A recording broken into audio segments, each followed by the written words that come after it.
The goal of the core muscles when you have back pain is stability and stiffness. And it's not my back is stiff, it's the ability for the muscles to hold the spine in place. And this is important because when you activate the core, you create a stiffness that can last up to 2 hours that will give you added stability for whatever you're doing at the moment, whether it be a sporting event or working. So the key here would be to be able to do your specific core stabilizing exercise for your bias before you have to perform an activity that may aggravate it. And this came up because somebody said that they were sitting a lot more than normal. And because of all this sitting, that they were getting a little bit more back pain, but they also weren't doing their exercises because it required more time that they didn't have. But the key would be to do your specific exercise for your bias that may be aggravating you when you're doing the activity, like sitting. A lot of extension bias patients have sitting. So the key is this can last up to 2 hours, this stiffness. Sprinters, they do core work before they sprint and they run faster times. They've done studies on this. So when your core is stable, it adds the stiffness that you need for the activities. That's the key. So understanding what causes the pain and what you can do to live a happier, healthier, pain-free life is what gives you hope. That's the whole idea here. The key is you can get better. There is hope. So we've seen this a lot. 24 vertebrae between the head and the hips. The vertebrae are the bones. In between each bone, there is a disc. And what can happen is that disc can move.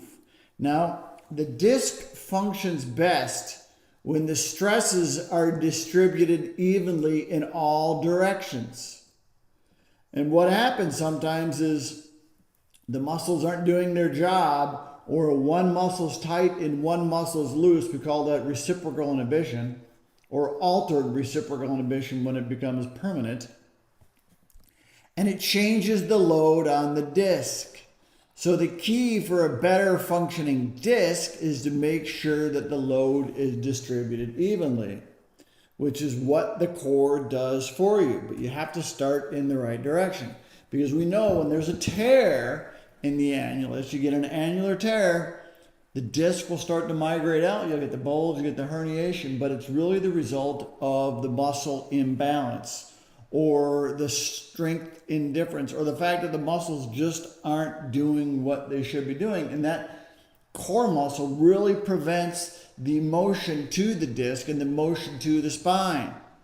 And what we know is there's two directions. There's the functional the flexion bias, and there's the extension bias.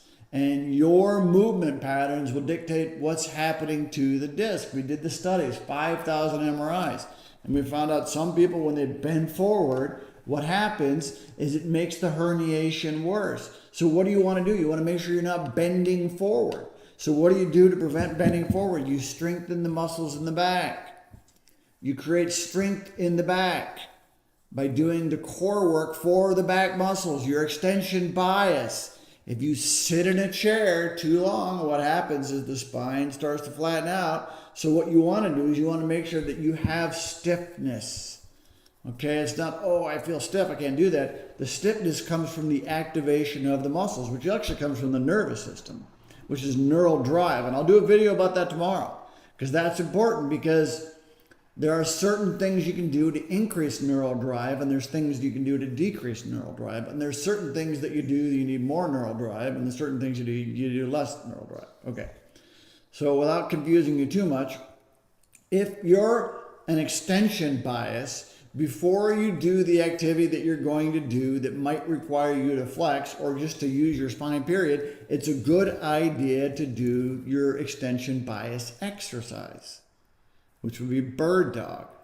Okay? It's the bird dog that gets these muscles going in the right direction, gets the muscles sort of holding everything in place and prevents that motion, because it's the added motion to the spine, to the disc, that starts to cause the nucleus to push out. So there's certain activities you do to stabilize the spine in the extensors.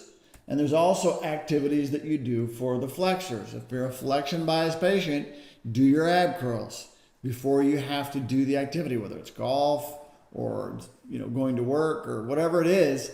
If you're getting aggravated by doing the activity, you perform the core strengthening exercise. You don't have to do all your exercises, just do that one for your motion.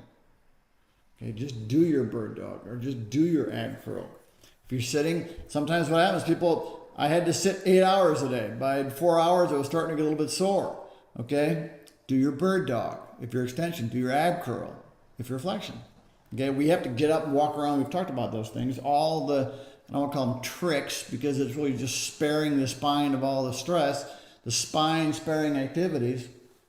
One of them is actually doing the exercise. By doing the exercise, you can create the strength and the stiffness to get through the activity. It will physically make you stronger, and quite frankly, if you're an athlete, it'll make you a better athlete.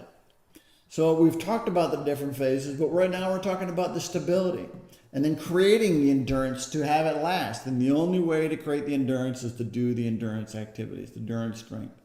Okay? But the stiffness and stability will last up to 2 hours. And it'll benefit you for all the things you do, whether you're sitting, standing, sports, walking, bias specific. But again, it was the patient that was sitting all day long. They said, you know what, I haven't had a chance to do my exercise.